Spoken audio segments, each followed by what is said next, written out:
आइए आज आपको एक कहानी सुनाता। एक बार एक नेत्रहीन व्यक्ति गया मंदिर ईश्वर के दर्शन प्राप्त करने। अब जब वहां उपस्थित लोगों को यह ज्ञात हुआ कि यह व्यक्ति नेत्रहीन है तो कुछ लोगों ने उसका उपहास उड़ाना प्रारंभ कर दिया। वो जिसकी स्वयं की दृष्टि ही नहीं, क्या करने आया होगा यहाँ? कदाचित ईश्वर से शिकायत करने आया होगा कि क्यों आपने मुझसे मेरी दृष्टि छीन ली। किंतु इन सभी बातों से उस नेत्रहीन व्यक्ति ने स्वयं को पीड़ित नहीं होने दिया। वो मुस्कुराया और उसने केवल एक बात कही, माना कि मेरे भाग्य ने मुझसे मेरी दृष्टि छीन ली, किंतु मैं अभागा नहीं, क्योंकि मेरा ईश्वर वो मुझे देख सकता है।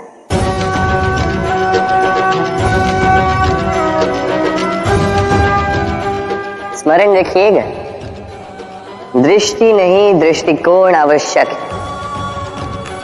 यदि आपका दृष्टिकोण शुभ हो तो अशुभ में भी शुभ स्वयं दिखने लगता है और मन प्रसन्न होकर कहता है, राधे राधे। क्रोध एक ऐसी स्थिति जिसमें जीभ मन से अधिक गति से कार्य करती है। लालच वो मनस्थिति जिसमें स्वार्थ करुणा से अधिक गति से कार्य करता है। प्रतिशोध जिसमें व्यक्ति दूसरों से अधिक स्वयं को हानि पहुंचाकर सुख पाता है। और ईर्ष्या जिसमें व्यक्ति स्वयं के अस्तित्व को ही खो बैठता है, कुछ और ही बन जाता है। दूसरी ओर आनंद वो स्थिति जिसमें आत्मा शरीर से अधिक प्रसन्न होती है। और प्रेम वो परम भाव जिसमें हमारा दुख सब में बट जाता है और सबका सुख हम में आ जाता है। तो आपको क्रोध, ईर्ष्या, लालच और प्रतिशोध में रहना है या आनंद में रहकर प्रेम से जीवन व्यतीत करना है?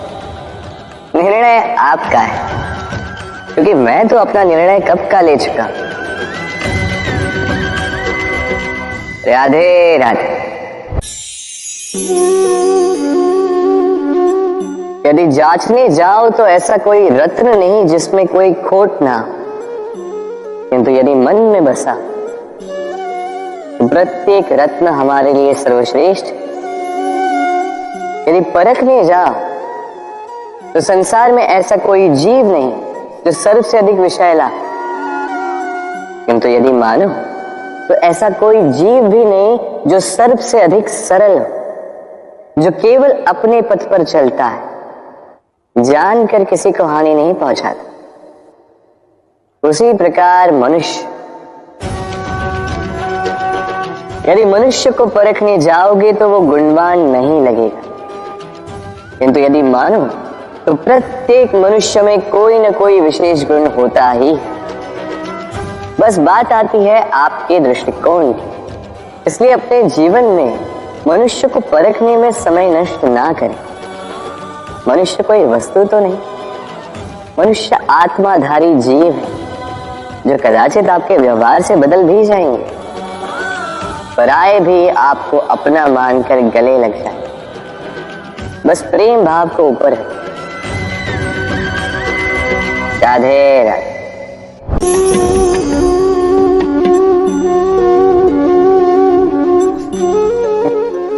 इस पात्र का महत्व हमारे जीवन में हम भली भांति जानते हैं। गर्मी की ऋतु में ये हमारी प्यास बुझाता है, शीतल जल को जैसे अमृत बनाकर हम तक सौंपता है। किंतु इस पात्र को बनाया कैसे जाता है? क्या इस प्रक्रिया के विषय में आपको ज्ञात है? सर्वप्रथम कुम्हार स्वयं के पैरों से माटी को गूंथता है, मथता है, फिर उसके पश्चात उसे एक चाक पर चढ़ाकर उसके पश्चात उसे चाक पर चढ़ाकर घुमाता है, फिर उसके ऊपर बाहर से प्रहार करता है और साथ ही भीतर से सहारा भी देता है ताकि ये मटका टूटे। फिर अपनी ही बनाई रचना को जलती हुई भट्टी में छोड़ देता है तपने के लिए और उसके पश्चात शीतल जल देने वाला ये पात्र हमें प्राप्त होता है।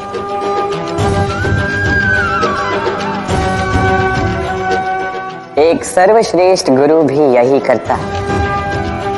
सर्वप्रथम हमारे मन में छिपे संभावनाओं को निकालने के लिए हमें मथता है, फिर कठोरता से हमें आकार देता, उसी के साथ हमें सहारा भी देता है और फिर उसके पश्चात परीक्षा की अग्नि में उस भट्टी में छोड़ देता है जलने के लिए और तब जाके हमारा अस्तित्व बनता है।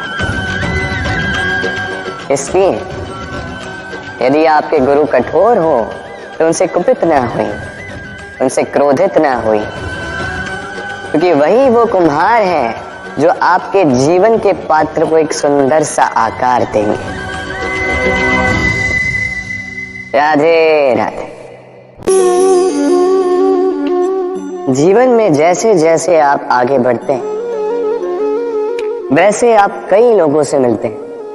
उनमें से कुछ आपका उत्साह बढ़ाते हैं, कुछ आपको शक्ति देते हैं, कुछ हताश हो जाते हैं तो कुछ आपके ऊपर पत्थर भी फेंकने लगते हैं।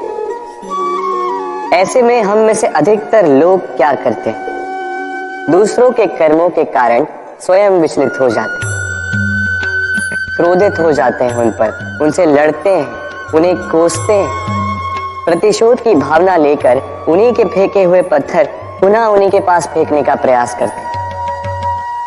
किंतु इससे होता क्या है? ये है आपका लक्ष्य, ये है आपकी राह। अब इन सारी बातों के कारण आप यहीं रुककर इनका सामना करने लगते हैं। इसमें सफलता तो प्राप्त हुई किंतु आपको नहीं। उन लोगों को जिन्होंने आपको रोकने की मंशा से आपके ऊपर पत्थर फेंकना प्रारंभ किया था, यदि उसके बदले उन पत्थरों को इकट्ठा करके आप अपना एक घर बनाए तो आप पर पत्थर फेंकने वालों की संख्या धीरे धीरे कम होती जाएगी। आप भी अविचल होकर अपने लक्ष्य की ओर आगे बढ़ पाएंगे। तो आलोचना से लड़कर स्वयं का समय व्यर्थ करना चाहते हैं या अपने लक्ष्य की ओर अपना ध्यान केंद्रित करना चाहते हैं? निर्णय आपका है। राधे राधे। जीवन में सभी आगे बढ़ना चाहते हैं, अपने लक्ष्य को प्राप्त करना चाहते हैं, सफलता पाना चाहते हैं, किंतु सभी ये नहीं कर पाते। फिर जुड़ जाते हैं उस प्रयास में कि ढूंढ ले वो कारण जिसके कारण ये असफल हुए। अब उसमें भी अधिकतर लोग गलत चयन कर जाते हैं। अब यदि इस बात को मैं आपको विस्तार में समझाऊं तो बात कुछ यूं है कि यदि मेरे दांतों में पीड़ा है तो पेट दर्द का काढ़ा पीने से कुछ नहीं होगा। यदि नींव में समस्या है तो मैं शिखर को कितना भी सजा लूं, भवन तो गिरेगा। यदि हम जीवन में आगे नहीं बढ़ पा रहे हैं तो कारण हमारे पांव की मोच नहीं, हमारी छोटी सोच है।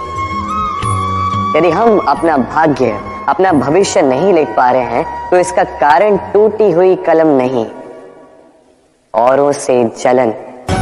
यदि महान कार्य करने के पश्चात भी यश प्राप्त नहीं हो पा रहा तो इसका कारण तन का आलस नहीं, मन का लालच है। इसलिए सर्वप्रथम अपनी असफलता का कारण उचित प्रकार से समझें और फिर उचित प्रकार से उस दिशा में प्रस्थान करें। आपको सफलता अवश्य प्राप्त होगी, कोई आपको रोक नहीं पाएगा। बस प्रेम से कहते रहो राधे राधे। जीवन में हम अपनों के लिए, हमारे प्रियजनों के लिए सदा कुछ अच्छा करना चाहते हैं, उन्हें प्रसन्न करने के लिए कई बार उन्हें भेंट देते, और भेंट देते समय एक विचार सदा मन में रहता है कि ये भेंट विशेष होनी चाहिए, ये भेंट सुंदर होनी चाहिए, मूल्यवान होनी चाहिए, ऐसी भेंट होनी चाहिए जो सदा के लिए उन्हें स्मरण रहे। तो कुछ लोग चयन करते हैं उत्तम वस्त्रों का, कुछ लोग चयन करते हैं मूल्यवान आभूषणों का, किंतु क्या ये पर्याप्त? आप स्वयं सोचिए, कितना भी उत्तम वस्त्र क्यों ना हो, एक समय के पश्चात फीका पड़ने लगता, खराब होने लगता, फटने लगता। मूल्यवान आभूषण भी कभी न कभी चुरा लिए जा सकते, सदा के लिए उन्हीं के साथ रहेंगे ये कदाचित संभव नहीं। तो फिर ऐसा क्या उन्हें दिया जाए जो सदा के लिए उनके साथ रहे? उत्तर है अच्छा समय। यदि आप किसी को उत्तम भेंट देना चाहते हैं तो उनके साथ उत्तम समय व्यतीत कीजिए, क्योंकि जैसे जैसे समय व्यतीत होता जाएगा ये पुराना नहीं होगा, ये सदा मन में जीवित रहेगा और उन मुस्कुराहट के पलों को ना कोई उनसे छीन पाएगा ना ही चुरा पाएगा। तो आनंद के साथ समय व्यतीत करें और प्रेम से कहें राधे राधे। जीवन में कभी कभी आपने क्या पा लिया उससे भी अधिक महत्वपूर्ण यह है कि आपने क्या त्याग दिया। किंतु किन किन बातों से सावधान रहा जाए, ध्यान से सुनिए। जीवन में जब भी आप अपना लक्ष्य चुनो तो भ्रम से सावधान रहिए, क्योंकि वो आपके लक्ष्य को भटका देगा। जब यात्रा करो तो आलस्य से सावधान रहिएगा, क्योंकि वो आपको आपकी यात्रा पूर्ण करने देगा नहीं। जब भी न्याय करो तो मित्रों से सावधान रहिएगा, क्योंकि वो आपकी न्याय करने की शक्ति को दुर्बल बना देता। जब भी सफलता प्राप्त करो घमंड से सावधान रहिएगा, क्योंकि वो आपकी सफलता को अधिक समय के लिए आपके पास टिकने देगा नहीं। और जब भी प्रेम करो स्वयं से सावधान रहिएगा, क्योंकि मैं आपको कभी हम बनने नहीं देगा। राधे।